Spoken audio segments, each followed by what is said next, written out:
Welcome everybody tonight. Thank you so much for coming. We have here tonight something incredible.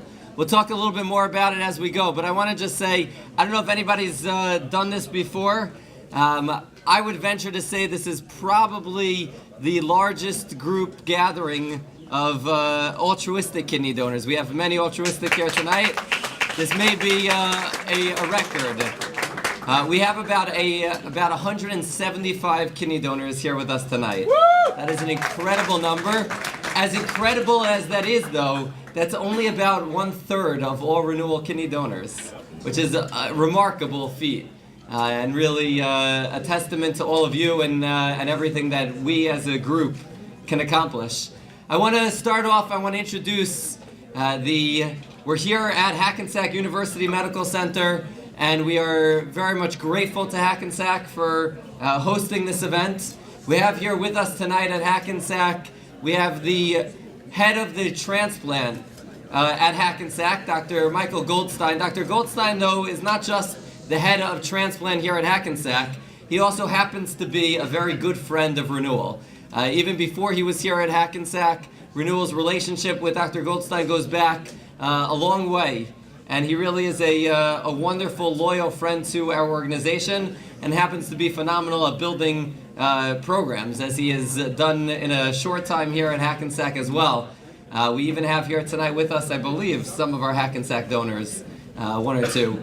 But it's an incredible, we are so fortunate to have Dr. Goldstein as one of our key allies in this effort that we are doing at Renewal to be able to save as many lives as possible. He is a true loyal friend and a wonderful skilled doctor, but more importantly, a wonderful person and a wonderful friend of our organization. I give you Dr. Goldstein. Thank you very much. Thank you very much. Good evening. My name is Michael Goldstein. I'm the Director of Kidney and Pancreas Transplantation here at Hackensack University Medical Center. On behalf of our Hackensack organ transplant team, our hospital leadership, in conjunction with the great program of Renewal, it is my pleasure to welcome all of you to this donor wellness event. All of you have given a part of yourself to save another. Paraphrased commonly from the Talmud, when you save one life, you save the whole world. If you look around the room, that's a lot of worlds. Yet there are over 95,000 more worlds to be saved, those who remain on the waiting list for life-saving kidney transplants. 37,000 people were added to the wait list this year. That's 102 people per day. Living donor transplants, the best option for treatment, represents only a little over 1/4 of their 20,000 transplants performed each year. So the waiting list continues to grow. 3,242 people have died waiting for the gift of life this year. That's almost 10 per day who need kidneys that don't receive them. 55 of them died in New Jersey this year. There are 330 million people in this country, 9 million in New Jersey, 45,000 in Hackensack. If we could increase living donation rates in this country to just 0.01% of our population, we would wipe out the kidney waiting list and save everybody. But it starts with awareness and wellness. Your wellness. Tonight we are here to celebrate your health, your gift, and to maintain and improve your wellness. So thank you. And I hope you enjoy the event. L'chaim. Thank you.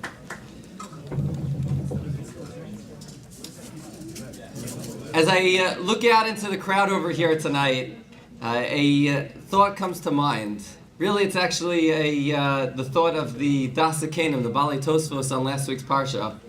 The Torah tells us in last week's Parsha that Yaakov Avinu, Vayaras Agalos, Yaakov Avinu sees the wagons that Yosef Hatzadik sends to him. Vatachi Ruach Yaakov Aviyam, and the spirit of Yaakov is revived. Yaakov regains his Nevuah Yaakov is born again, so to speak, because he sees these wagons. And everybody's wondered, what are these wagons? What's so significant? And Rashi, as I'm sure most of us are familiar with, Rashi tells us, Agalos, Egla Arufa, that's the Parsha that Yaakov and Yosef had learned at the very last time that they had learned together before this. And so Yaakov is reminded that Yosef HaTzadik is still Yosef HaTzadik. But the Das HaKenim disagrees. The Das HaKenim says it has nothing to do with the Parsha of Egla Arufa. You know what the wagons represent? They represent the wagons of the Nesiim. In the Parshas Naso, when we talk about the Karbanos of the Nesiim, the Torah tells us, Sheish Agalos, there were 6 wagons. We know there were 12 Nesiim, one for each Shevet. And yet there were only 6 wagons. And the Das HaKenim is bothered, why were there only 6 wagons? And the Mefarshim over there in Parshas Naso tell us the reason there were 6 wagons is because it forced each of the Nesiim to pair up together. It wasn't enough to have 12 wagons, each Nasi bringing his carbon beautiful. That's not enough.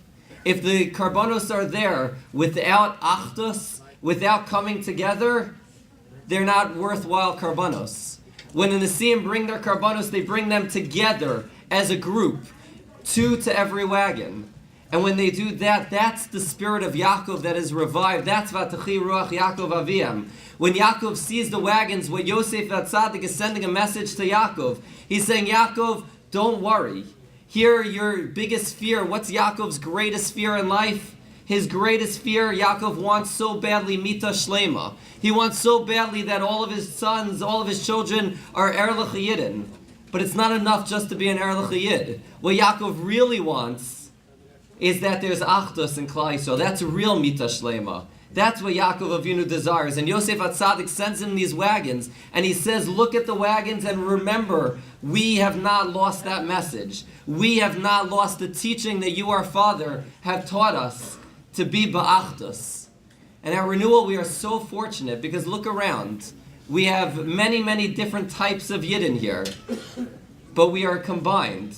We are Ba'achdus, we are Mita Shlema. That's the power of what Renewal represents in a world today that sometimes within our own people is not always so ba'achdus from time to time. A Renewal, this gathering of kidney donors shows that achdus exists in this world in a beautiful way. Achdus coming together in order to save lives. There could be nothing greater than that type of an achdus.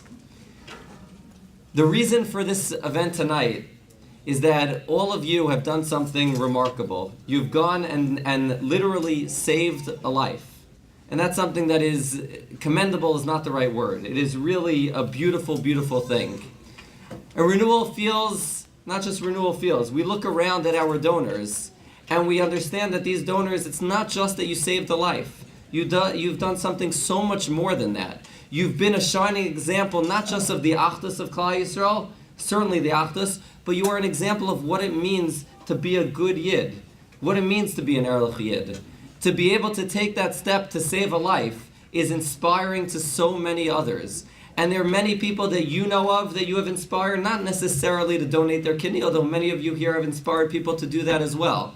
But you've inspired people to just be better people, to be a little bit more, do a little bit more chesed, to have a little bit better midos. You have inspired them to be a better person through your actions. And many of the people you've inspired, you have no idea who you've inspired. But just through your actions, people see it, and they are inspired. You are what we call role models of the Jewish people. And as role models, it's very important that you live every aspect of your life as a role model. And the Torah tells us, we know, Chazal tell us, V'nishmartem modus nafshosechem, you have a chiyuv to maintain your health. You have a chiyuv to live a healthy lifestyle. And as a kidney donor, you're in a very interesting position. I'm going to use a mashal that our esteemed director, Rabbi Chaim Steinmetz, who's here tonight, we could do a round of applause for Rabbi Steinmetz. I'm going to use a mashal that Rabbi Steinmetz, an example, a parable that Rabbi Steinmetz gave me yesterday, and I think it's really very true. Kidney donors can, Baruch Hashem, live wonderful, healthy lives. But the margin of error for a kidney donor is not the same margin of error as it is for somebody else. And the mashal he gave, which is such a beautiful mashal, is that you have a car, 2 types of cars. You've got a little smart car, the ones that can fit into any parking spot in Borough Park, the little tiny things. that car, if it's driving on the highway, Nachmi has one. That car, if it's driving on the highway and it swerves a little bit, that car's got a lot of room because the lane is so big and the car is so small, and so it's got a lot of leeway before it chas v'shalom has an accident. But if you have a Mack truck, you have a huge vehicle, that vehicle can stay in its lane fine. As long as it stays in its lane, Baruch Hashem, everything is wonderful. But that vehicle doesn't have that much maneuverability to venture away from what it's supposed to be doing. And as kidney donors, you are like that truck. You're no longer that smart car. You are the truck in the sense that your health, Baruch Hashem, should be weiter for Ad Mea Vesrim, should be wonderful. But you don't have as much leeway as the average person to be able to take advantages with your health. You need to make sure that you live a healthy lifestyle. That means eating in a healthy way. Tonight we have as a gift for all of our donors here, on your way out, we have a few different gifts. We have a bag, and in that bag you'll find the cookbook. The cookbook, I'm really addressing the other side of the mechitza here. The cookbook is a cookbook of healthy recipes. They are recipes that can be used in a way to foster good and healthy eating and a good and healthy diet. Because it's so important for our kidney donors, for everybody, but especially for our kidney donors, to live that healthy lifestyles, because you are role models. Not just role models of what chesed is about, but role models of everything in life. People look up to you. And so it's important that you maintain your health. Some people will look, I have a questionnaire here that I ask every kidney donor to fill out. I'm holding it up, but they're on the tables, questionnaires, and on these questionnaires, one of the questions that's asked is, what was your pre-transplant weight? If you don't know it, be'erich, guess, what was your pre-transplant weight? And what is your current weight? Because the BMI, and we can talk more about that in detail, Dr. Soldan will go into some of these things, but the healthy BMI is really between, I think, 21 and 25.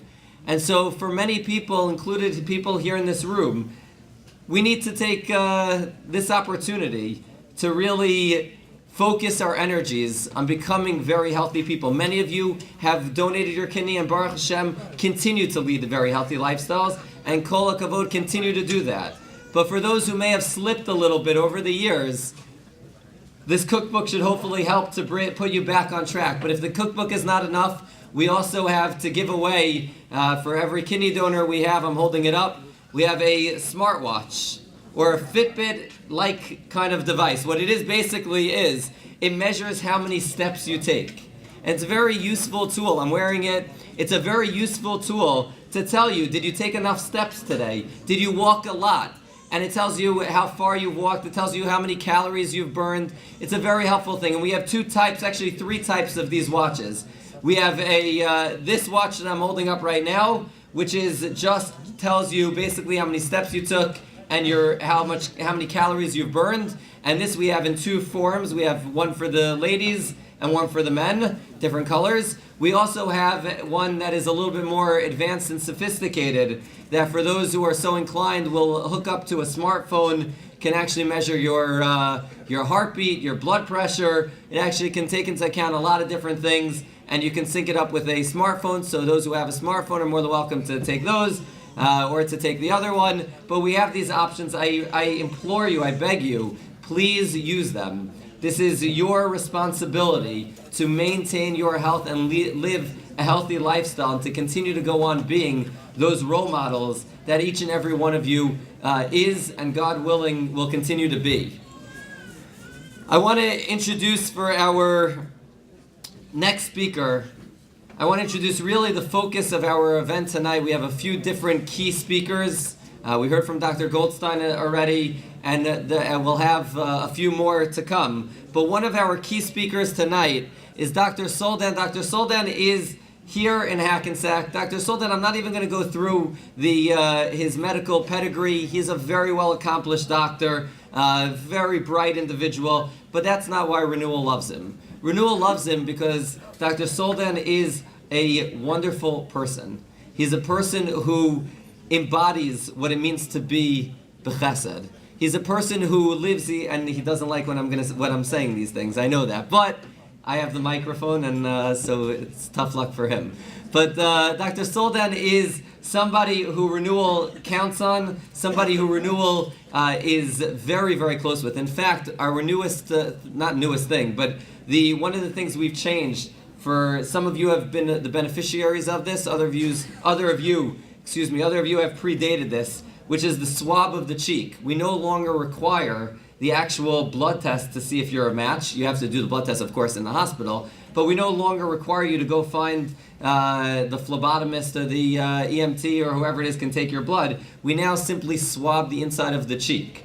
Dr. Soldan is the one who made that happen by connecting us with the laboratories that we avail ourselves of, that we use. It's to his credit, and he deserves... And what we asked Dr. Soldan tonight to speak about is a little bit of a tough topic. We asked him to speak about specific questions with regards to kidney donors and their health. This is different than a regular person, perhaps, although we'll say many things are the same. But specifically geared towards what a kidney donor needs to know in order to lead a healthy lifestyle. I know that this is the part of the program that we got a lot of requests from people who unfortunately couldn't make it tonight to make sure that it is being recorded because they want to hear this. Many of you submitted questions ahead of time, and that Dr. Soldan certainly appreciates that. Give him a little bit of a chance to prepare it. But we are all very much looking forward to hearing his wonderful advice and answers to our questions on kidney donation, on leading a healthy lifestyle after kidney donation. Dr. Soldan.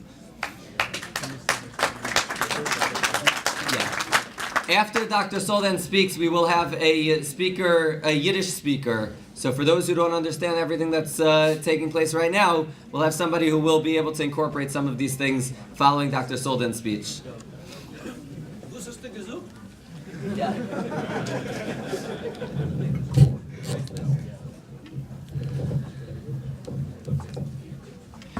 Rabbi Sturm, thank you for the kind words.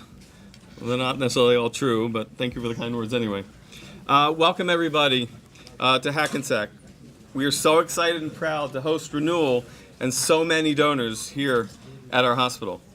It's been an honor and a privilege to work with Renewal as they help all their patients with kidney disease, and if I may say, change the paradigm for living kidney donation across the United States.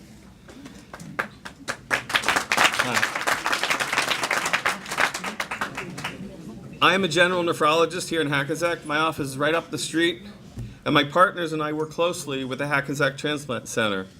Doctors Goldstein, Melton, Patel, and all their amazing staff, some of whom are around here this evening. And we all evaluate potential donors. Rav Steinmetz has asked me to talk with you all tonight for a couple minutes regarding maintaining donor health post-donation. As you all know by now, anyone who's donated has already gone through a rigorous process to evaluate his or her own health. Studies have shown that donors have the same life expectancy as the rest of the population. Therefore, knowing you have all donated, we already know that you are probably the healthiest of the healthy in our communities. But we want to keep you that way. So let's talk about some ways to keep you healthy. Bare minimum, the required follow-up. This is the bare minimum. Every transplant program is required to have you follow up and get follow-up labs at 6 months, a year, 2 years. Many programs, including ours, add in a follow-up with the urologist at 1 week and labs at 3 months. But this is the bare minimum, and that just tracks your kidney function. It doesn't touch at all on your general health. So what else should we be talking about? A nice starting point might be what I recommend to my non-donor patients. Just yesterday, I saw a young gentleman for a general physical routine exam. He has 2 kidneys, no significant medical issues. So what did I tell him? I think that's a nice starting point here. I recommended a general physical exam every year. Now this is going to depend on your age, a little bit older, maybe a little bit more frequently, a little bit younger, maybe not as frequently, but really you should have a periodic exam with your primary doctor. Think about this. This way we can get a jump on any problems that may be developing and or deal with changes in the community around us that impact on us. We want you to get regular exercise. If we wait until there's heart disease, Now we have an uphill battle. Low fat, low cholesterol diet. Again, good habits are easier to start when you're younger as opposed to playing catch up when you're a little bit older. One question that's come up over and over and over again, and already I've been asked, I think 3 times tonight, can I take NSAIDs? Can I take Advil, Motrin, Aleve, ibuprofen? This is something I and others recommend against, but it's not across all programs. Some programs are okay, some programs are not. I recommend not to take, and we'll get into that a little bit more later. We recommend to our patients a flu shot annually. This is not only important for you, we don't want you getting the flu, but if you've donated to a friend or close family member and you're in contact with them, the last thing you want to do is pass something on to them, pass flu on to them. So please protect yourself so you can also protect your family members. For those over 50, their current recommendations are for you to get a colonoscopy, and we'll talk about that in a little bit, and also, more recently, to get vaccinated for pneumonia. Similar to the flu vaccine, I would argue if you're in contact with someone who's immunocompromised, a recipient, these are worthwhile vaccines to get. Now remember, I said before, we want to stay on top of changes that may be occurring in the community around us. And therefore, a periodic wellness exam, the physical exam, is a good place to address these. And there's a prime example right now going on in our communities. The recent measles epidemic, I think I have to bring up. I tell my patients, with backup from the CDC, that if you don't know whether you're immune or not, please get checked for measles immunity. In my non-scientific study, I've tested about 20 people in my practice so far, people from Teaneck, from Passaic, from Rockland County, and already 20-25% of people are non-immune, have shown non-immunity. So this is very important. With measles spreading within our communities, it's very, very important. You may have been told you want to avoid contact sports. Okay, I'm betting that's not a major issue here, that not many people here are playing rugby or football, hockey, but there may be some. And dancing at a Jewish wedding doesn't rise to the level of contact sports. But the flying hora may be something you want to avoid. People have asked me about vitamins and herbals. In general, the average American diet, good data suggests that the average American diet has enough, and we don't really actually need the extra vitamins and the extra herbals that people are taking, unless there's a specific deficiency that's been identified. Urinary tract infections.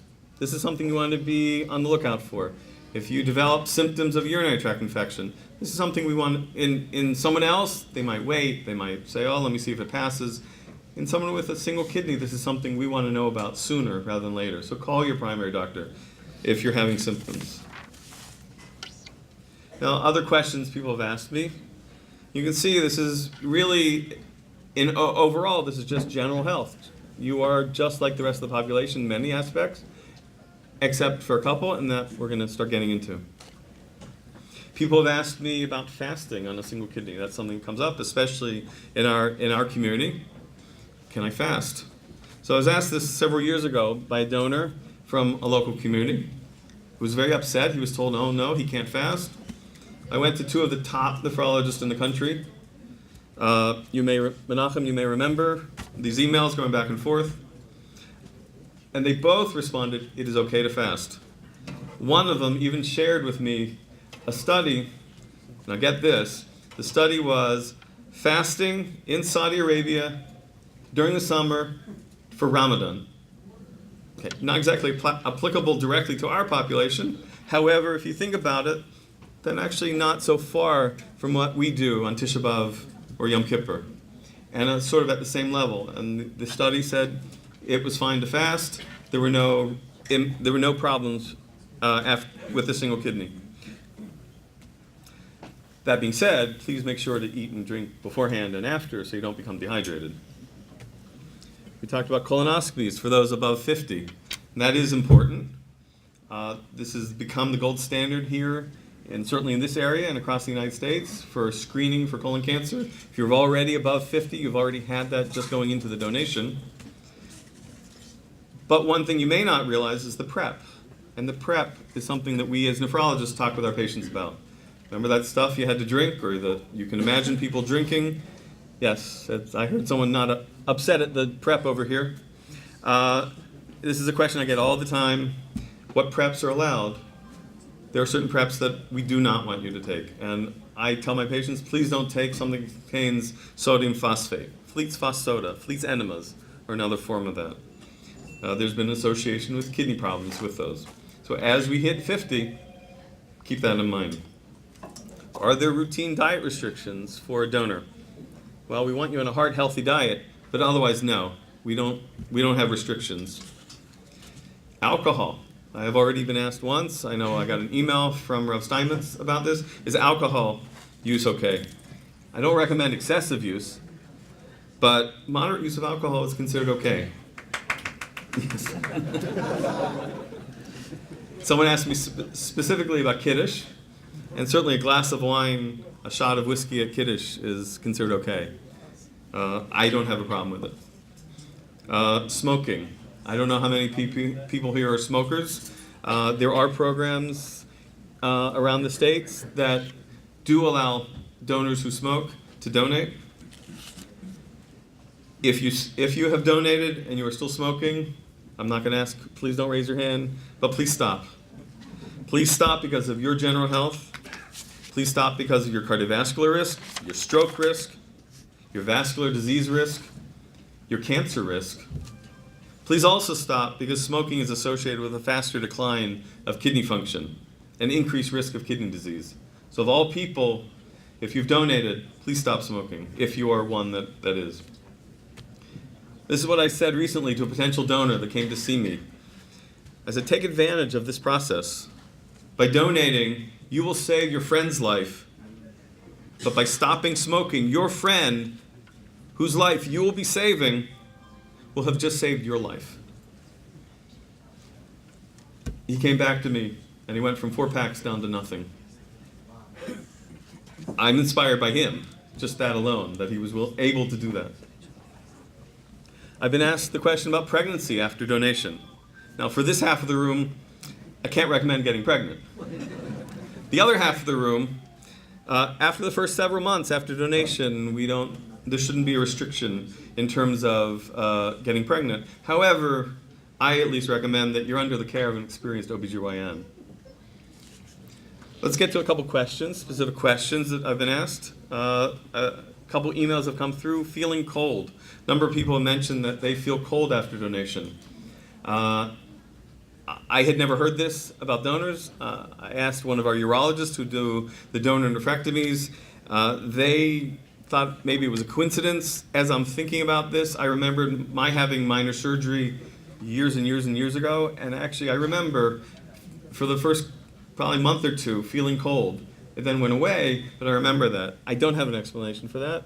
Maybe Michael has an explanation, but I don't, and I know our donor urologist did not. They did suggest, just to make sure, that if you are one that is feeling that way, make sure you check for anemia.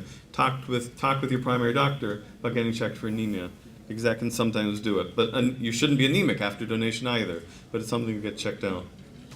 Medications, Advil, Motrin, we've talked about already.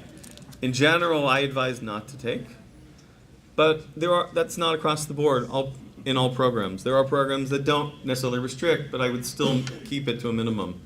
I, in my practice, have patients who've been taking it for years and years and years and have had no problems. I also have patients who took Advil for 2 weeks because they had an orthopedic problem, and now they have chronic kidney disease, and they have an elevated creatinine, and now they have to come see me on a regular basis, and we worry about their kidneys. So keep it to a minimum. Once in a while is probably okay, but don't let that once in a while become more regular. And certainly as we age, we're going to have arthritis, and we're going to get other issues that we will all get as we age.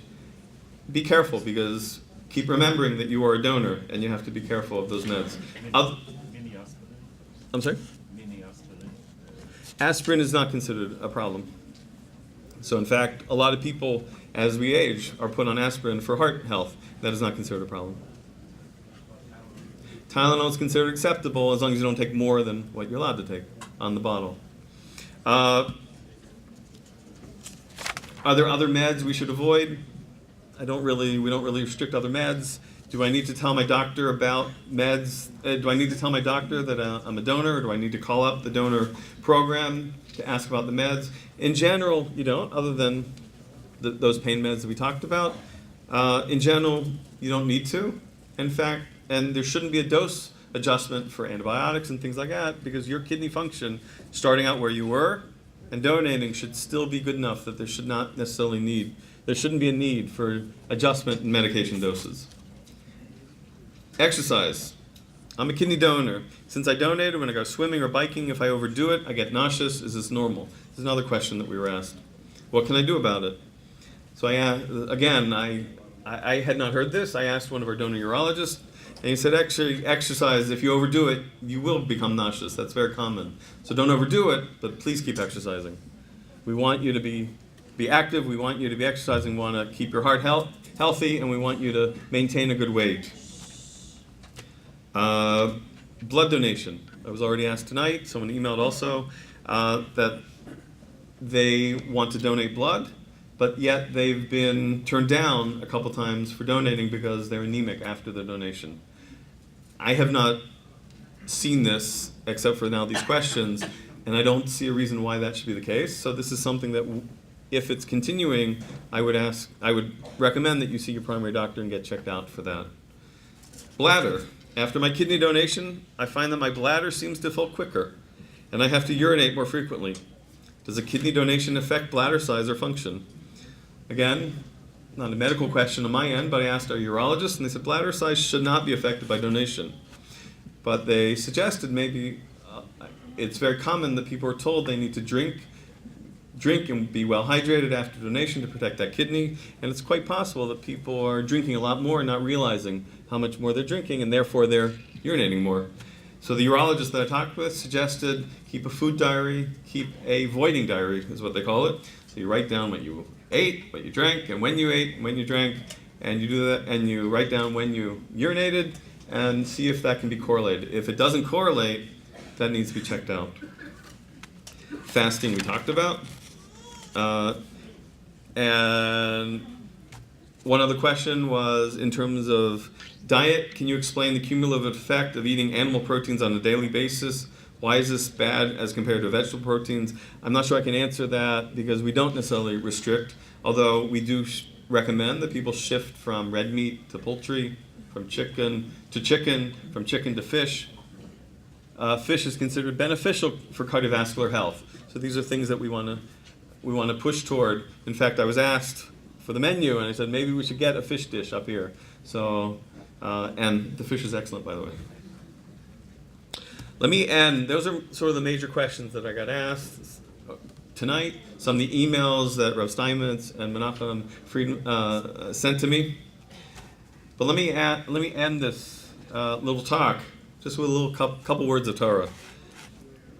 The parshios from Lech Lecha through B'Shalach are the parshios that really affect me the most.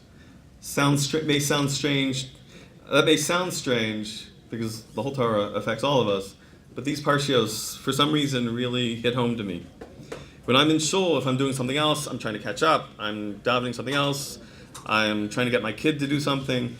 If I hear the Kriya start doing these parshios, I have to stop. I have to listen because I hear the Kriya and I'm just forced to stop. The struggles that our avos and our imahos went through and how they dealt with them, sometimes easily, sometimes with great difficulty, inspire me year after year after year. In last week's parsha, we feel the tension rise as Yehuda confronts the leader of Egypt. We know he's Yosef, but Yehuda doesn't. The fear of losing Binyamin and what that might do to Yaakov is palpable in the room as the Balkriya reads. We, of course, know how it ends. Yosef reveals himself, the family is reunited, but Yaakov still doesn't know. The brothers go back up from Egypt and they prepare to reveal the news to Yaakov that Yosef is still alive. And as they announce, Yosef, your son, is alive, he's the ruler over Egypt, the Torah says, Vayofag libo. However that gets translated, it's unusual wording. We all know what it means. His heart stops, it flutters. We all know what it means by the situation. But anyone who's been in the room with a recipient and he or she finds out that they're getting a kidney, I know Michael's there much more than I am, but I've been fortunate a couple times to be there.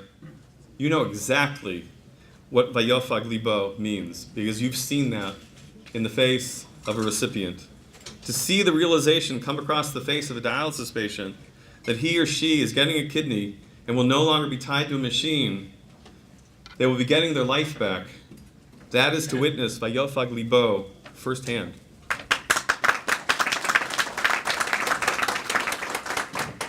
In this coming week's parsha, we see the ideal of how we should act toward our fellow human.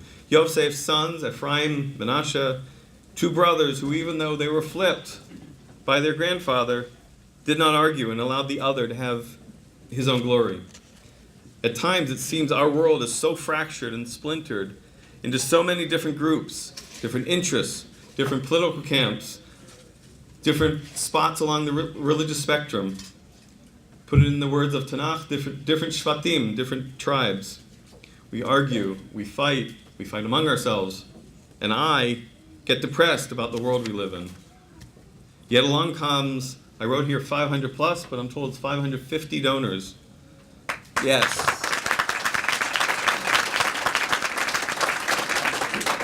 Yet along comes 550 donors who have donated at the highest level, selflessly with only one thought: someone else needed it more than me.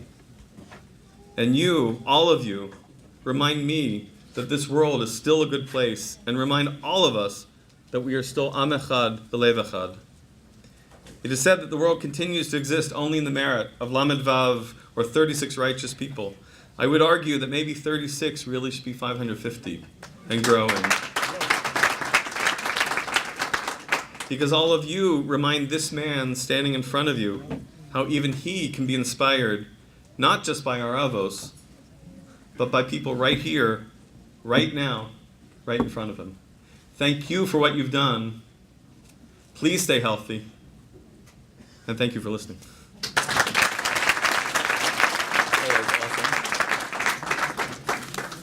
Thank you so much. Please, everybody, really take all of that to heart. You should all be healthy.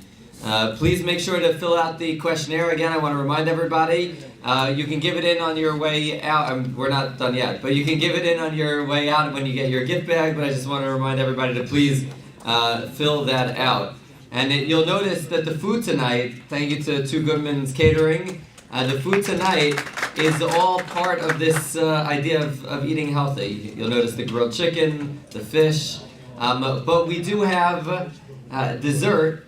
And dessert is really your test. Now that you've had you've eaten a healthy meal, everything in life is in moderation, and dessert is no exception. So dessert is not necessarily the healthiest of things, but in moderation, everything can work. I want to introduce for our next speaker an individual who certainly needs no introduction to the crowd over here tonight.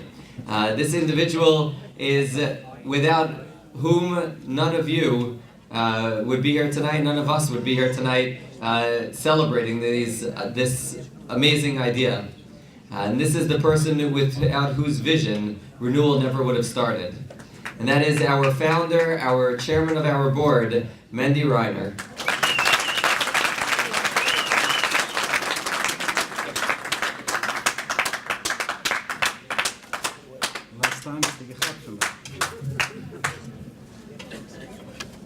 Good evening. Wow.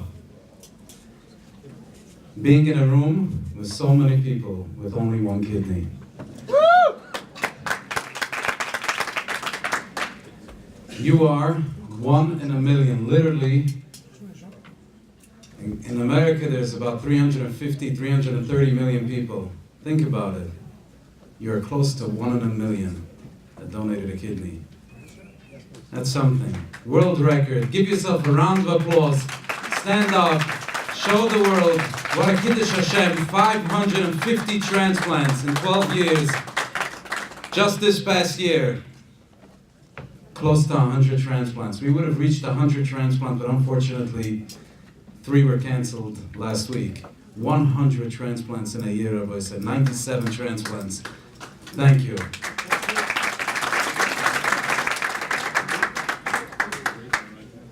Right after the war, people came from Europe, and someone went to the Satmar Rebbe Zecher Tzaddik Levrocha and asked him,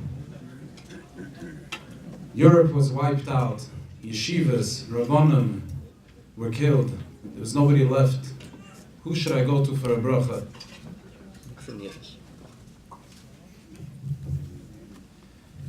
And Satmar Rebbe said, Gaim Bismedrish, and you see someone rolling up his sleeve and saw a number of the hand, you can take a bracha. Look around in the room, looking around here, and I see everybody here with a badge. I donated a kidney. We have who to ask brachas from. Mikam Yisroel.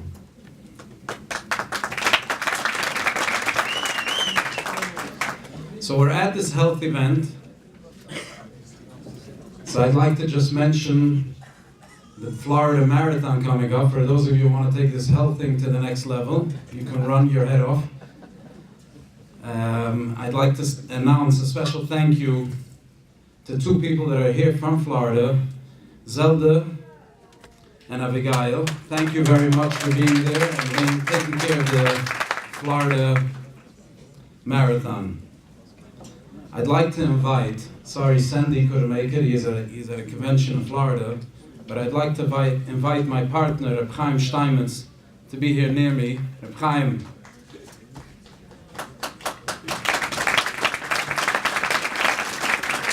Reb Chaim hat ausgetreten the Weg. Without Reb Chaim, Renewal wouldn't be here. He set the policy. Coming to the screen. The ladies will know wer du bist. Without the policy, without Reb Chaim, Renewal would not exist today, especially not the way it is. So I thank you for doing what you did and for making this possible.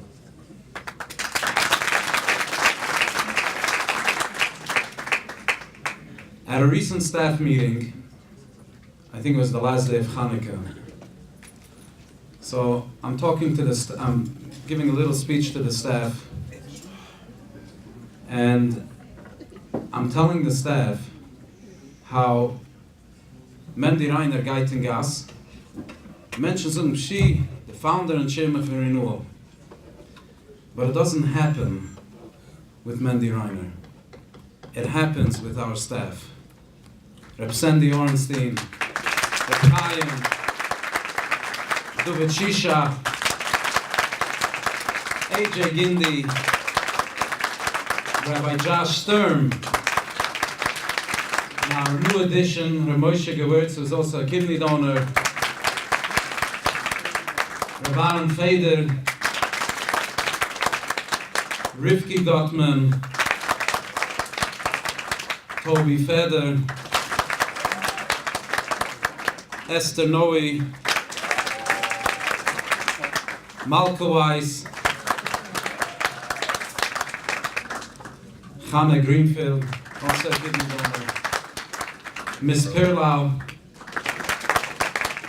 And last but not least, I'd like to thank Irit Lang for making tonight's event so successful. But I purposely left out Menachem Friedman. The best you leave for last. Menachem, come on up here. Yes, he deserves a big round of applause.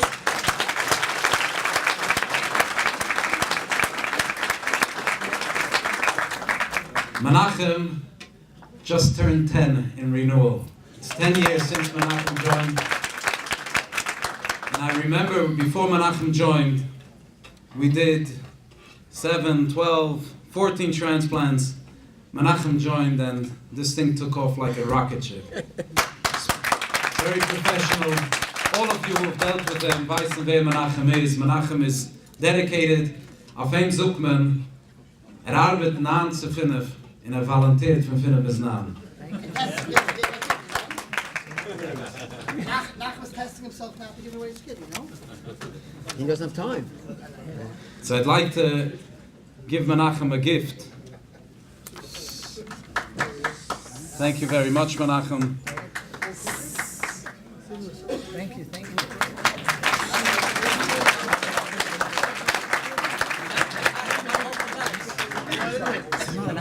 It's not a box. Renewal hat nicht genug Geld. Schon angelegt. So we heard 100 transplants for the year.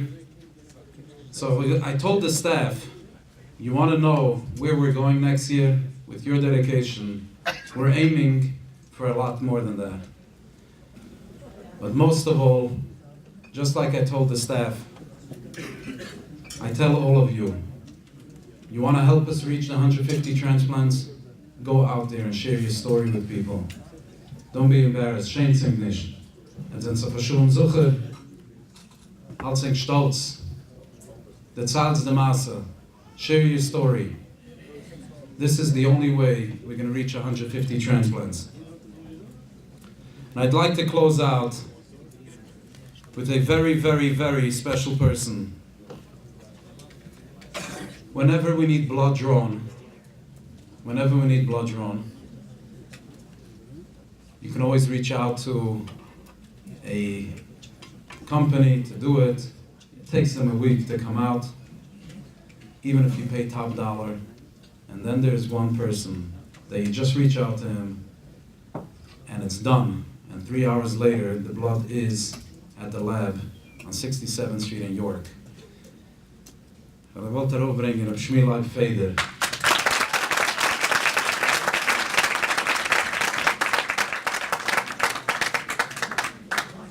Der größte Steuer von Renewal. Kommen wir an der Reb Chaim.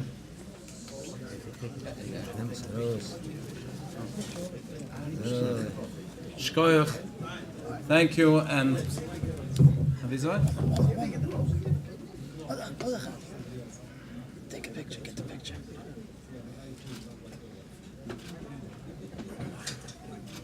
And face it. All right. Thank you.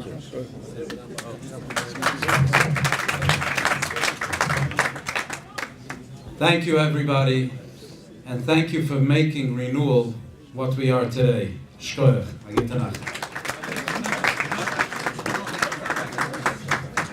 Thank you, Mendy. We will have our Yiddish speech coming up in a few moments. But first, we have one of our featured speakers for the night. We have a distinguished Rav here with us tonight. It's actually, the Hashgacha Pratis is always amazing at Renewal. We always get to see really the Yad Hashem and how things fall into place. It's incredible. We have with us tonight Rabbi Yisrael Saperstein, who's a Rav, a very well-accomplished individual, but one of his jobs is as a Rav in a shul in Monsey, in New Hempstead, a shul called Oev Shalom. And I have to tell you, I had a whole introduction planned, but I'm not even going to give it, because this afternoon, I was sitting, we had, Baruch Hashem, we had 3 transplants today, and I was sitting just a few hours ago with the husband of one of the donors, and we were making some small talk. We were sitting in the waiting room, and I asked him, I said, where do you live? He said, Monsey. I said, where do you daven? He said, I daven in a shul, Oev Shalom. I said, Oev Shalom? I said, I know that shul, Rabbi Saperstein. He said, how do you know the shul? I said, because Rabbi Saperstein is speaking here tonight. He said, I daven in his shul, I've been there for many years. He said, he told me, which we already knew, we did our homework ahead of time, but he told me we're in for a real treat. But it's amazing. So Renewal goes so far that when we plant a speaker, we need to plant in his shul an actual donor so that we can have a story to tell about it. But Rabbi Saperstein is a very well-accomplished Rav, Talmud Chacham, and also a very gifted speaker. And it's our pleasure to have here with us tonight, Rabbi Saperstein.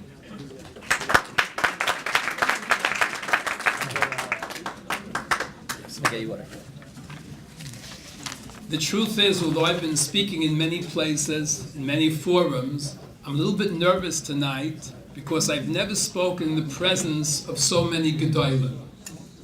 It could be that when you get up in the morning and you look at yourself in the mirror, you don't say, ich bin a Gadol b'Yisrael. But the truth is that you are, and you should know it.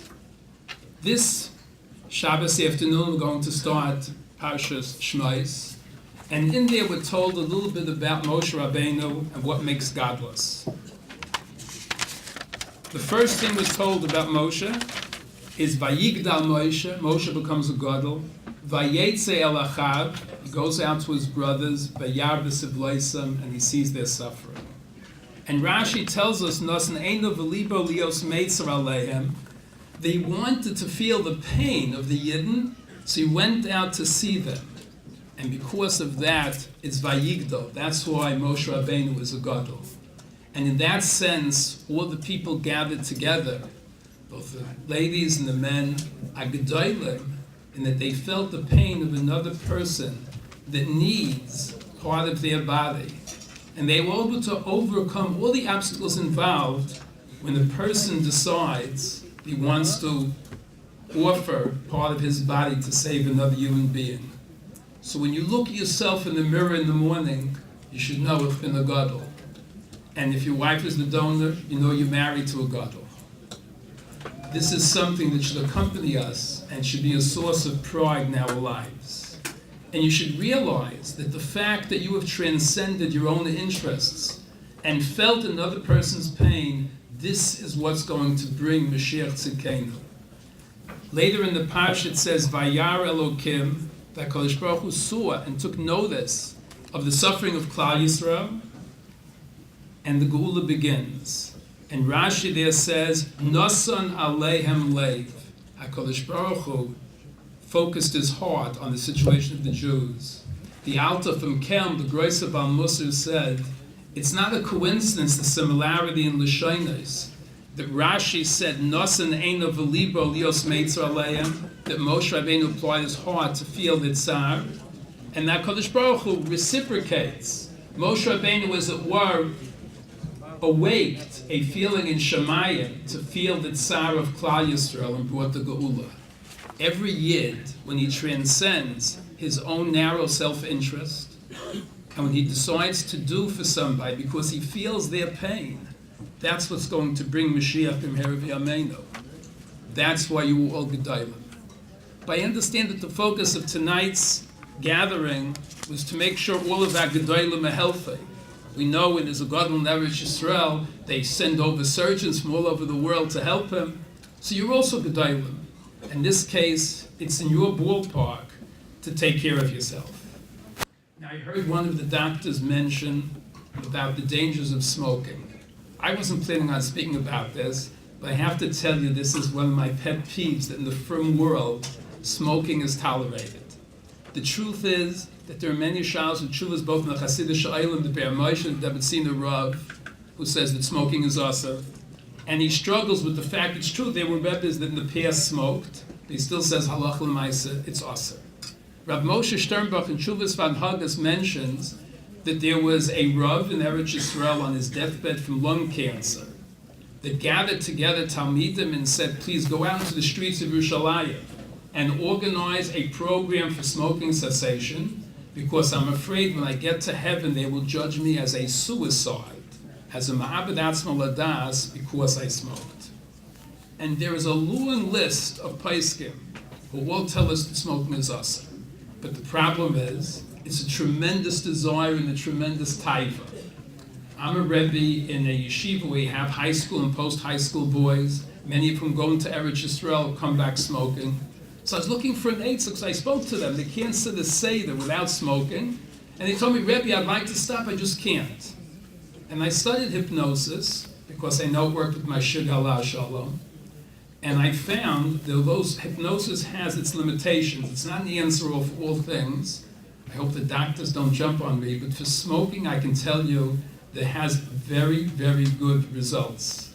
And if a person decides they want to stop smoking and not feel the pain and not feel the taiva, they should check into it. Now, unfortunately, in the world, hypnosis has a bad rap because people are used to seeing amusements where people are made fools of on stage from hypnosis. You should know it's all sheker v'kazav. It's not real. If you go to the Mayo Clinic website, it mentions there nobody can be hypnotized to do something that they don't want to do. What it can do is it focuses your mind on what you really want in life. I sat with a bacha who went back to Eretz Yisrael. We had one 20-minute session. He sent me a letter 16 months later, and I read it at Torah Masorah convention. He said, Rebbe, I want you to know that not only I stopped smoking in America after the therapy, but I'm 16 months in Eretz Yisrael. My friends all smoke. And not only I don't smoke, I have no desire at all to smoke.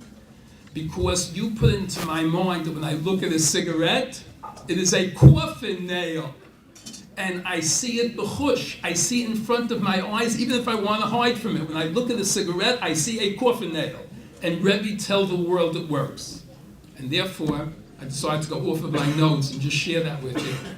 If there's one thing I can do to help the health of all you gedolim that are here, you should look into hypnosis because it has a very good track record for smoking.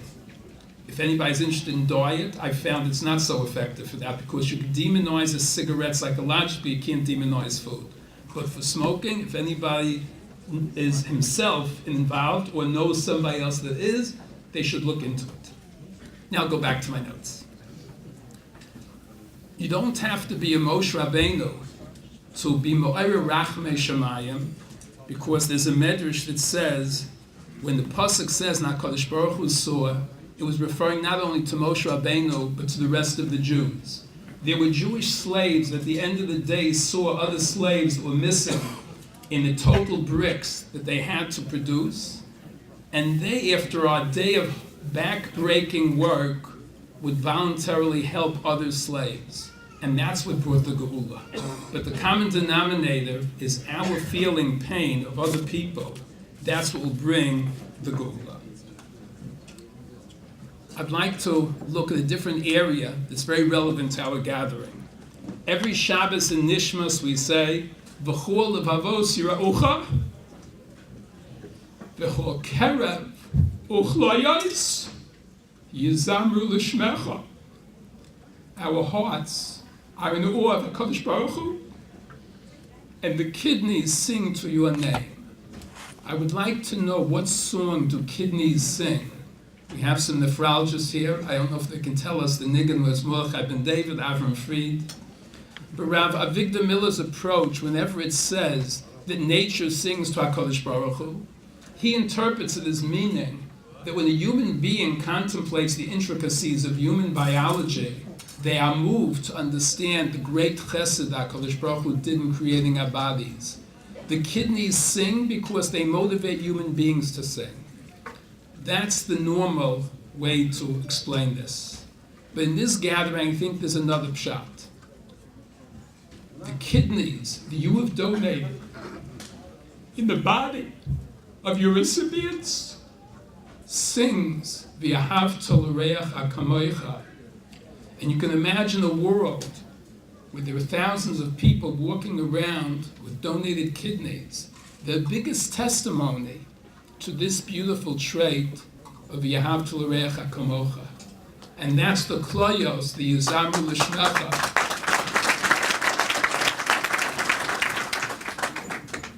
Now you might think that I, as an individual donor, what do I contribute to this symphony? I'm one of many. You look around, Baruch Hashem, there are hundreds in this room here, and in the world there are thousands. So I want to tell you a beautiful story that teaches us what one person's music can make a difference. In the previous generation, there was a musical conductor by the name of Arthur Toscanini. He had the unique honor of being designated an honorary Jew by Mussolini.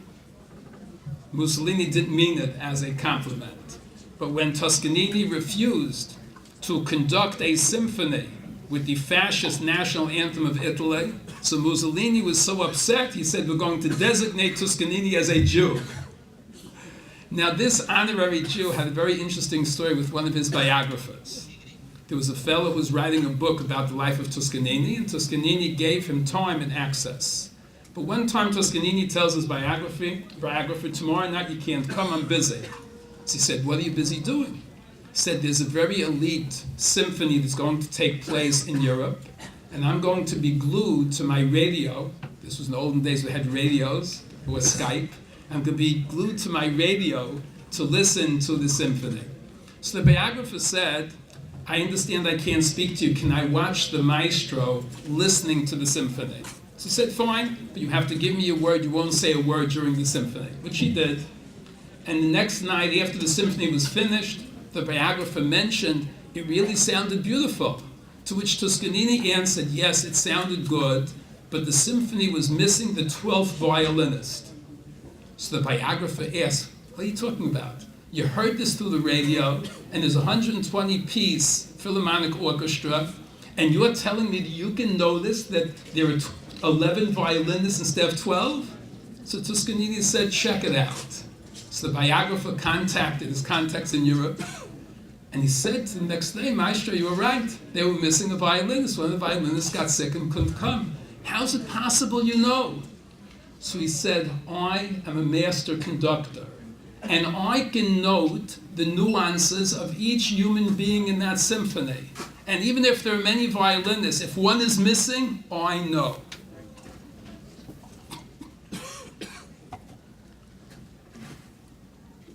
This is such a beautiful message for us. In the symphony of Kol HaKlayos Yizamu L'Shmecha, every single one of you makes a huge difference. And I'll tell you how you give hope to people who you've never met. You might think that each donor impacts one other human being, but it goes much beyond that, because the fact that there are kidney donors around gives so many people who are suffering with kidney disease that most important ingredient for health, which is hope. Let me read to you a statement, and I'll tell you who said it. My main job is to give people hope. I have helped many more people by an order of magnitude with my words than I have with any drug or medication. I think drugs and technology are grossly overrated. You would think this is some natural doctor, somebody practicing, alternative medicine. Hope is more important than drugs and technology. This is a quote from Dr. Martin Samuels, the chairman of neurology at Brigham Hospital, part of Harvard Medical. That's how important hope is. And there are many people who are suffering from all sorts of problems, among them kidney disease.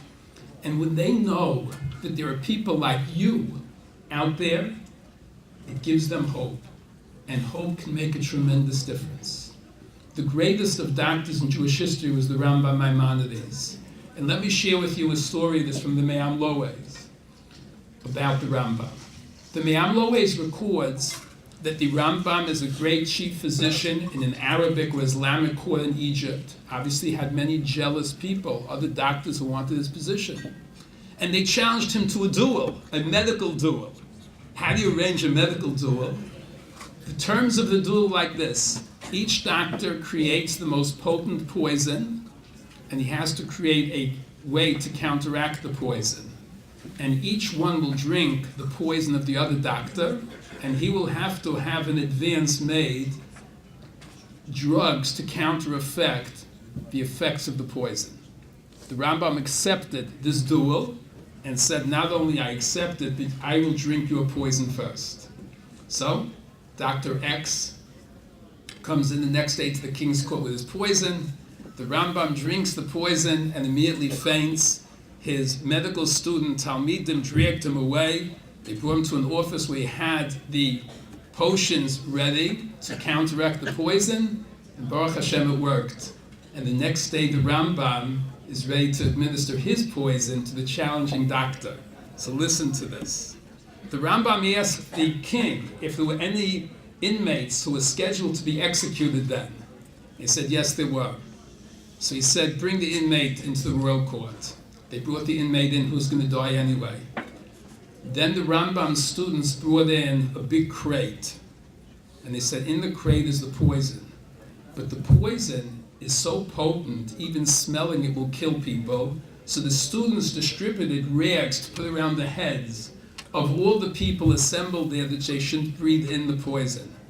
And when everybody had their reags in, they instructed the convict, and the Rambam told the convict, you're going to die very easily.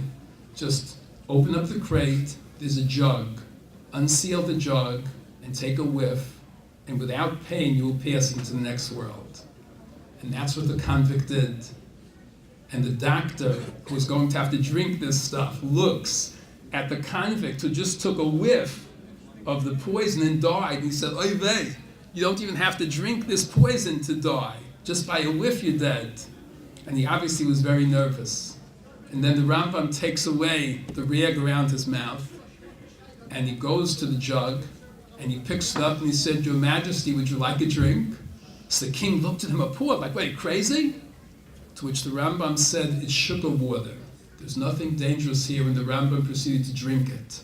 And the Rambam said, what all doctors have to know is that the mental state of a patient is so important to determine whether a person will recover or not. And that's what I wanted to teach all of the people assembled. I'll tell you why this is very emotional to me. My wife, 2.5 years ago, went for a simple heart operation that wasn't so simple. The same doctor with operate on Bill Clinton did our heart operation. It was scheduled for a 5-hour operation. And after 11 hours, he came out and told us that things were not good. And she was in ICU for 3 months. There was a point where there was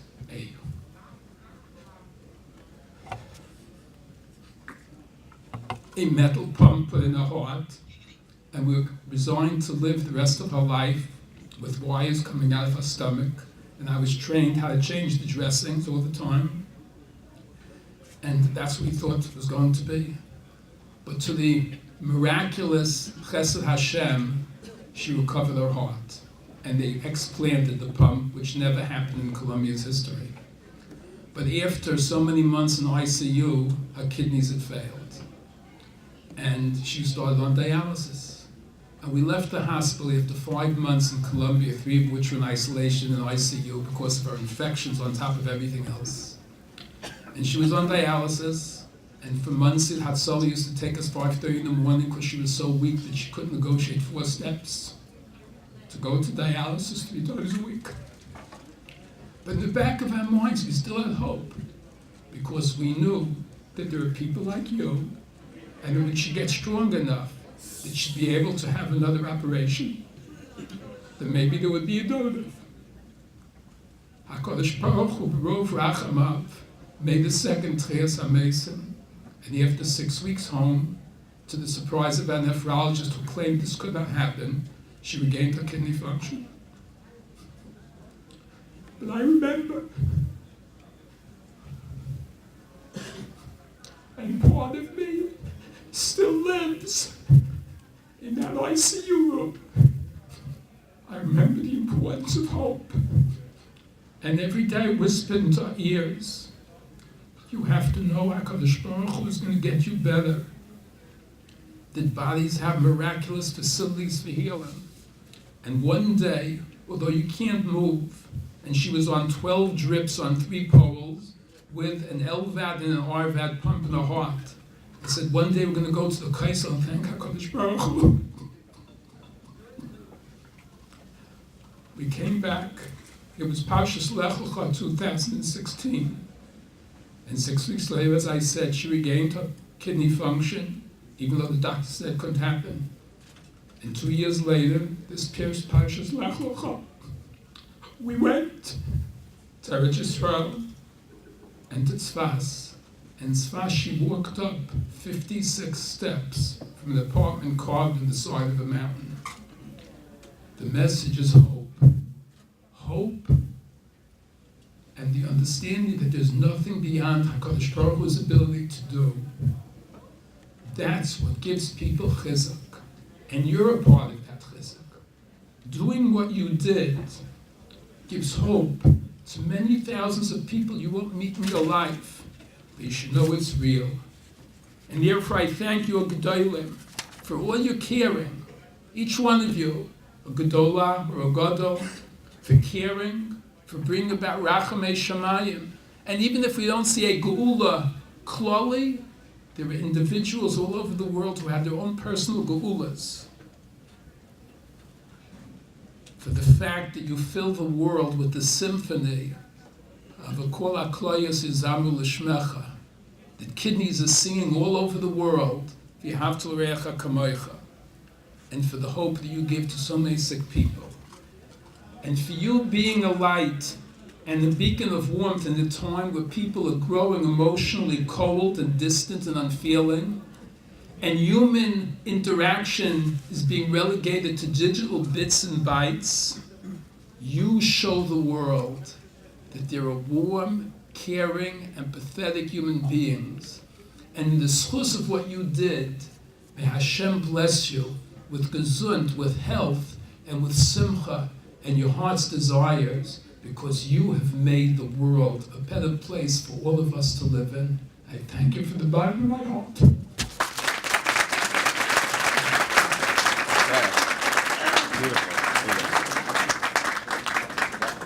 Wow. Thank you so much.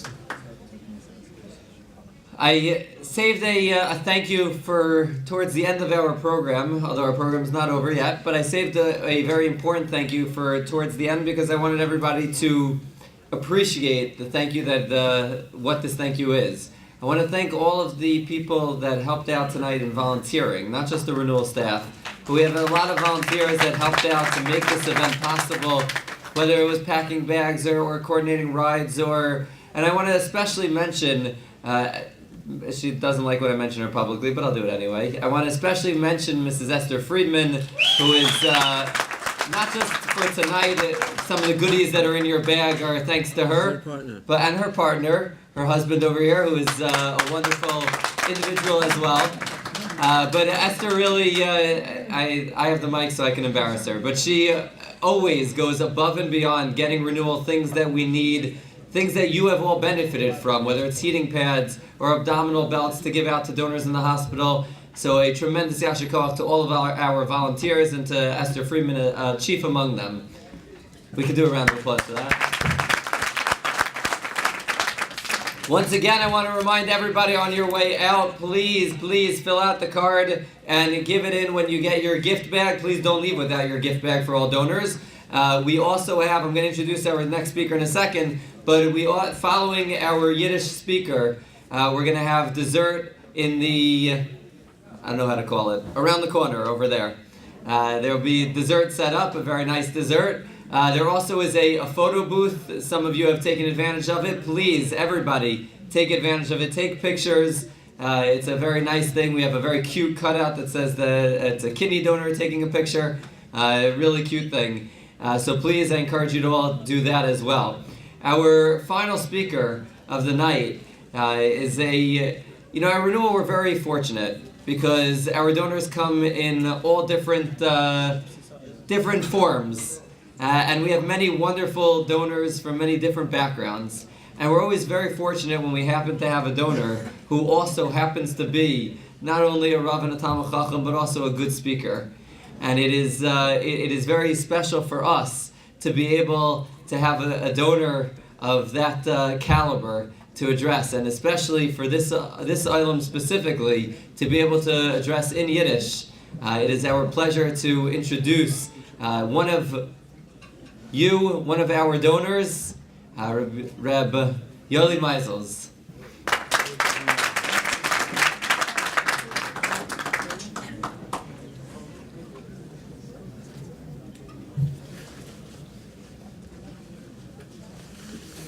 Guten Abend. If there's anybody that doesn't understand even a word of Yiddish, I recommend you go take the dessert right now. It's going to be torture because they said on the program that it finishes at 10:30, and what is the time now? 9:20. Okay. Noch eine Schale will ich fragen, ob sie du eine, was hat nicht verstanden in English, da loch it aufheben the hand. If there's anyone who didn't understand English. Ja, sie du eine? We'll talk later outside. Ich will lieber so ein pinklicher Jiddisch, weil so man hat gesagt, dass ich lieber so der Doktors der Rusch auf Jiddisch, aber da wird man das eigentlich verstanden. So jetzt haben wir gehen zu was ich hat sagen gereicht. Heute eine Sache habe ich herausgenommen von der friedige Baldaschen. Rabbi Sturm hat gesagt, als for the donation is man also wie a smart car, nach der donation is man also wie a truck. So this is the lesson of the evening. Wir sollen mir mehr ausgehen nach der donation, und this is contrary zu der ganze, was man geredet.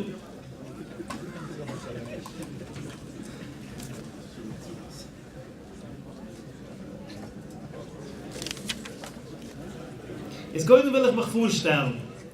Mein Name hat mir schon gesagt, Joel Meislich, mein Tat ist der Neimarker Ruf in Williamsburg. Ein heilig Oilem Efscher hat schon gehört von mir, sie du schieren für mich auf dem Telefon, Chakli Yisruel. Aber mein größter Titel ist das, was steht auf dem Tag, Kidney Donor Number 396.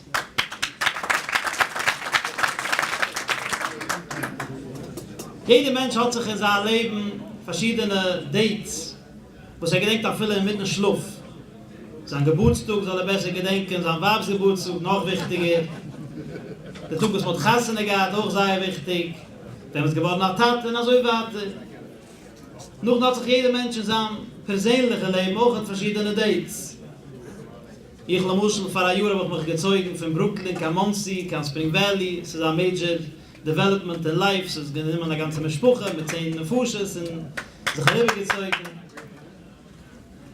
Aber der größte Tag in meinem Leben ist Gimel Nissen Tufshi in Ein Sojen, wenn ich auf solche gewinnt zu werden, nach Heilig von der Renewal Family. Und jetzt kennt man Punem von Ergitz, ist es von der bekannten Video, was Menachem Friedman hat auch gehabt, ein paar Minuten bevor der Operation. Sie gewähnt, man kennt die Drusche, aber es hat uns immer gehabt, die meisten Ziehherders. Ich habe herausgebringt ein bisschen Rikscheile Wovi, zu kennen Makrif sein, der Heile wie Klojes von Eibischens Wegen. Wo ist der Bescheid von Heile wie Klojes? Klojes ist der Pushet, aber Heile Wochet, weil also wie ein Heilig von Eng, habe ich auch gedacht, verlieren, Zehntel gefunden, zu kennen Manadov sein, der Nied. Sie gehen eine schwere Avoide von etlichen Chadushim, aber Baruch Hashem hat solche gewählt zerraten von einem jüdischen Leben. Jo, weiß ich. Die Kids ist sie unhalten, ja, so redet man da die ganze Zeit.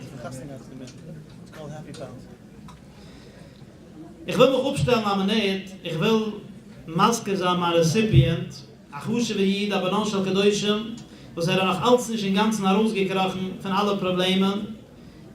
Ich stelle mir vor, als ich von einem Recipient darf nach Hochet, Rachma Shemaim, zu können kommen, fully zu den Keuches. Nächte bin ich geboren geworden, als mein Recipient ist schon 6 Wochen in Spitul, von einer Infection of the Fees, alles Keiten haben von den allen Problemen. Von Maske sein, sein Nummern, der Oilem soll mit Spallel sein, in Sinn oben, Yosef Yitzchak ben Esther Ruchel, der vier Schaleime, besoich Schaar, Heule Yisroel.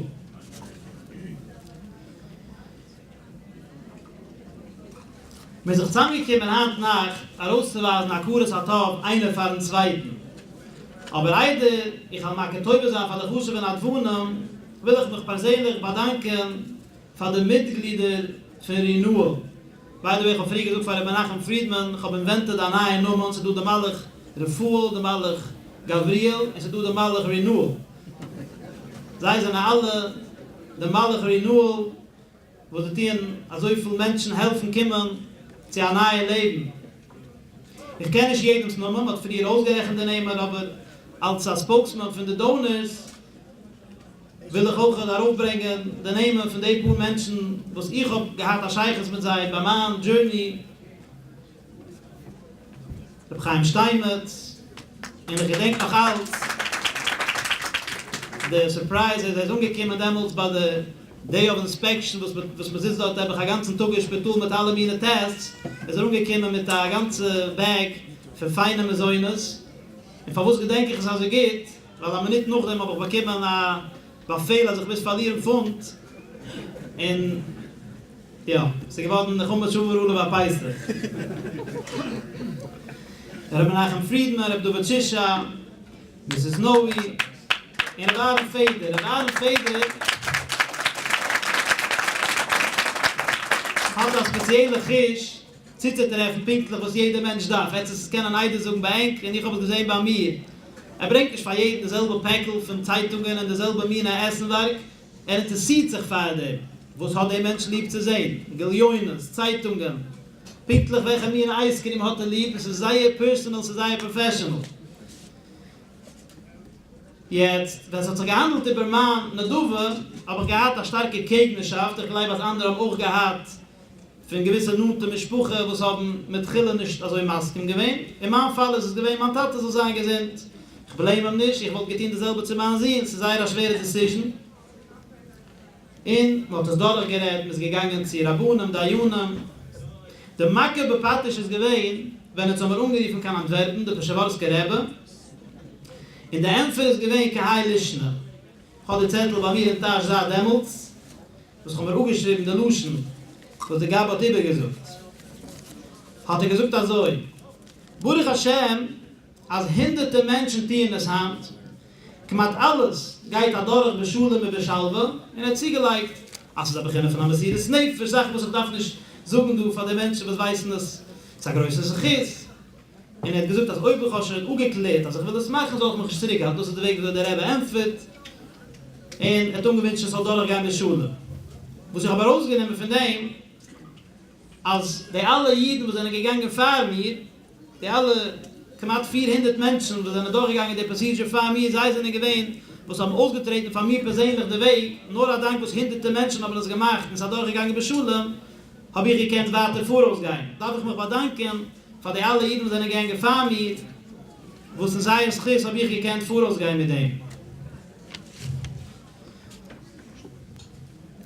Und jeder von uns hat sich sein Rollmodel, wie man das früher umgeriefen, einer, was hat ihn inspired, zum anderen sein, einem, wem hat aufgekickt, noch getan. Ich habe auch ein personal Mensch, das hat mich inspired, und ist nicht durch Hand nachts lieber Gittersibbe. Macht eine Wachnacht für einen Jüngler, heißt Joel Freund. Wohnt in Lakewood. Und hat gehabt, man hat ein Jahr vor mir, und ist gekommen zu mir, ausschreiben seine Storys, wie man früher gesucht, aber man darf verzeihen, verspreiten. Und ich habe geholfen, aufschreiben sein Tuchbuch. Und also, übergehend mit dem, der alle Details, hat es mich getoucht. Es ist mir gewesen sehr wichtig, seit es nichts gegeben, ein Buch durch darauf, wenn man mich umgeriefen, als ich bin am Match, ich habe genommen von dem, de Keuches, und ich habe gehabt the knowledge, alles was ich habe mit dem durchgeschmissen, die ganze Sache sei pinklich fertig. Es auch von den Adwohnen, Rabbi Joel Freund, helft daraus Renewal, heilig von der Oilem tut das anyway, ich kann nicht kein Kar, aber zu trugen und zu bringen, für Spetul, und also weiter. Es auch von dem, dass sie geben sich weiter weg von Renewal, ich habe umwünschen in der Zeit von seiner Simche, es soll sehen, als ich nachher bei dem Kind, und bei allen Kindern, und in seine Augen bei unseren Kindern, Gesundheit. So hat sich also gefühlt, mit Chilot geheißen, an der Event ist nur für Donors, später hat man gesehen, dass du Platz von der Benai Bayes, auch nicht. Aber ich halte, dass es lekat Chila arriba, als es soll sein, eine Gelegenheit herauszuweisen, nach Kuris hat auf jeder eine von der eigenen Benai Bayes, der größte Kuris hat auf, kommt sich von der Waber in den Männern von den Adwohnen, weil wie nicht wie, haben sie sich hintergenommen, ein größere Messias neifischen Risk. Und sie haben gegeben, okay, von den Männern oder Waber, Kuris zu gehen, mit in der Dove, ist bedingt, Shayitli Schuram, wie der Pusik sagt, kecheilig ha-joiret ba-melchume, kecheilig ha-joishe val-akailem. Yachdav Yachloiki, es ist zusammen, es ist ein gemeinsames Projekt. Noch ein Zettel, was ich trug mich in die Tasche in den letzten 2 Jahren, ist der erste Draft von der Drusche, was ich gehe suchen für Renewal. Ein paar Wochen noch mal Surgery ist zugekommen zu mir, mein Cousin, Aruve Williamsburg, heißt Banschel Scher, Menschen kennen ihn öfter für seine Seife, sei Papa der Seife, Benai Beischu. Hat mir gesagt, ein moeilig interessante Schmies, was gehört auf ein Tape, von der friedige Peschawarske Rebbe Rabbi Yankele. Rabbi Yankele hat noch gesagt, Nummern, nicht von einer Seife, typical Rabbi Yankele, von Aiden Poilen, was hat gekannt als Achmed Rusche. Hat er noch gesagt, Medrisch, was hat der Scheich ist, was früher gehört auch von Rabbi Saberstein, hat auch gerät von Moshe Rabbeini, ist Gadles, von der Kimmendige Wachs Parche, hat er noch gesagt, a hafle befehle die gesagt, wie soll Moshe Rabbeini hat solche gewinnt zu sein, der Mann ist Renewal. Wenn nicht, mir hat es für Rabbi Yankele, ich habe es schon probiert, sie noch sich in der Mekar, der Mucke, ich habe es zwar nicht getroffen, aber es ist genick begleibt, ist der Mekar, wie man sagt. Der Medrisch verzeiht, Moshe Rabbeini hat einmal gepasst, Yisro ist schäferlich in der Midbe. Es gekommen ein größer Feigl, und hat probiert zu schäppern in der Schäferlich. Moshe Rabbeini hat probiert zu vertraben dem Feigl, und ist gehalten ein zurückgekommen. Moshe Rabbeini hat verstanden, dass der Feigl ist pushet hingerig, darf ein bisschen Fleisch, will rupzippen von der Schäferlich. Hat nicht gehabt dort in der Midbe, kann schon andere Sachen zu geben, nicht mehr und nicht weniger, Moshe Rabbeini hat aufgenommen ein Stückchen Fleisch von sich und gegeben von der Feigl, in der Feigl ist weggeflogen, in der Schäferlich seine Geratte wird geworden, und in dem Schiss hat solche gewinnt zu werden, der Mann ist Renewal. Jetzt, ob einer hat Rachmunes auf der Balchai und geht mal weg ein Stück von sich, in der Kolschken, einer, wo es hat auf ein jüdisch Kind, a Yisruel, wo das der erste Madreige ist, Hecher von Ben Ayudam, Hecher von Balachayim, aber man geht jenem ein Stückchen von sich, wo das Schiss ist im Schatzbar. Es ist interessant, als es hat sich so ausgestellt in der Welt, als die litwische Amerikaner bei der Schuhe will noch suchen ein Wort für Satmeruf, in unsere Reburen will noch suchen ein Wort für Chazanisch. Aber ich habe mich umgegreift als ein Wort. So hat sich die mit der Wachsparsche, a chassidische Rebbe ist einmal gekommen bei sich in der Chazanisch. In der gewähnt Parshas Vaychi, hat sich umgeriefen zum Chazanisch, an der Woche in der Seder, du ein Pusik, was man kann nur verstehen bei der Chassidus. Es hat nicht keinen anderen Weg zu verstehen. Der Pusik sucht bei Jesoschers Bruche, bei ja meniche ki toiv, bei ja itchich moi lisbu. Wie der Tatsch der Chasibber, hat gesehen, als Ruhigkeit es geht, hat sich hintergebeugen, sein Achsel, geht laden. Klappelei, was ist doch verkehrt. Hat gedacht auswählen, zu sitzen mit den Füßen auf, und nicht tun kann Shem all auf sich. Einmal sagt wie Chassidus kämen das ja verstehen. Chassidus lernt aus, Siede shanu hals khwai meno, shoykh yot khwai meno. Gebe weg von Neibischen. Alle da Tanigen, gebe es von Neibischen. Die ist nicht. Man meint, dass hat angesehen, als Meniche ist der größte Teuf, der größte Tafel, hat nicht gehabt kann Meniche, weil er sich bei Lisbon. Der Chaz nicht hat gesagt, aber man kann verstehen, der Pusik auch wie Pshita Jochet. Se du a Pusik ikei, dass man Siku schnasse woi weit. An Arbeiturer, einer, was hat mit daran den ganzen Tag, wenn fällt schon endlich herauf, auf der Kischen, schluft an Geschmack. Einer, was stippt da durch den Tag mit Gunisch und mit Nisch, halben Tag drimmelt halben Tag schluft fehlt nicht kein Geschmack in der Meniche. Wird keinmal nicht ausgeriet, fehlt nicht keinmal der Inje von Meniche beglaut. Das ist der Pshat in Pusik. Weil ja, Meniche ki teuf, wieso kommt man aber zu der richtige Tam in Meniche, weil ja, ich mal Lisbon. Man arbeitet daran, man strengt sich man arbeitet sich immer, und doch dem, wenn es kommt die Zeit für Meniche, enjoyt man es ist teuf. Jetzt, wenn Renewal hat uns gekocht, haben uns gekannt empfen, deze als acht Menschen empfen takken. Wo soll ich mich lassen schnaden? Ich bin ein gesinnter Mensch, Baruch Hashem, lass mich bei mir nicht.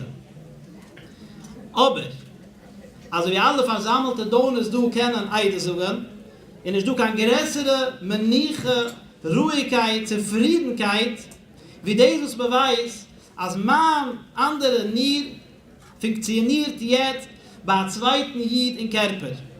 A dank mir hat Mrs. Ployni a Mann und Mr. Ployni hat a Wab und der Teile kinderlich hat man gesinnt, Tate Mama in Stieb. Es macht sich amul, ich weiß, es macht sich bei mir, a schwache Tug.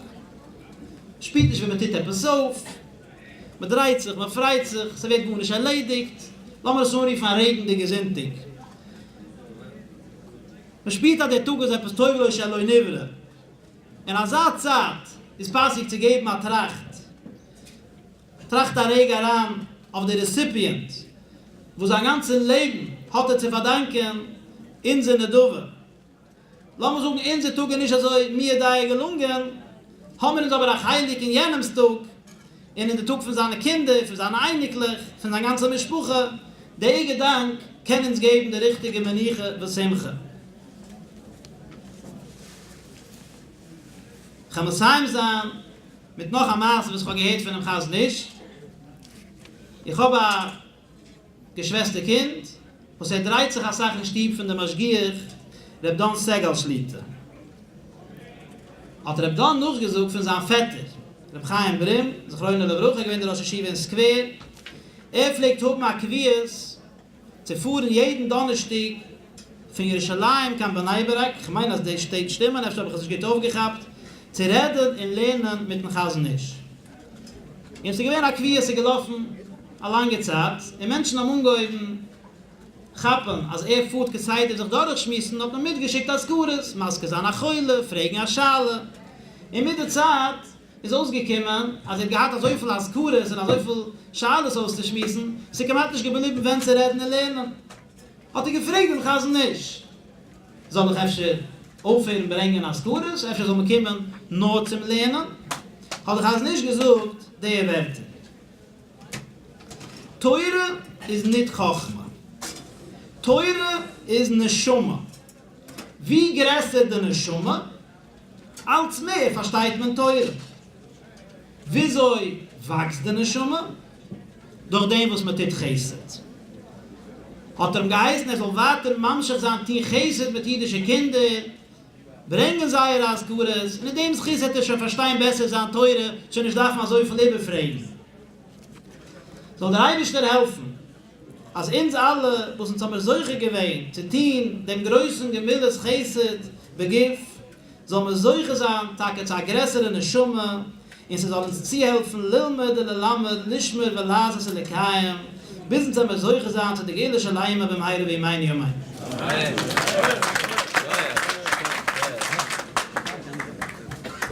Thank you so much. We're going to have a minyan for Meyer right here, right now. After that, there is dessert for the men over here. The ladies is going to be around the corner. Ladies, if you go to your exit to your right, and you're right, and then make another right, and you'll find dessert over there. We're going to have a minyan for Meyer right now. Do we have any?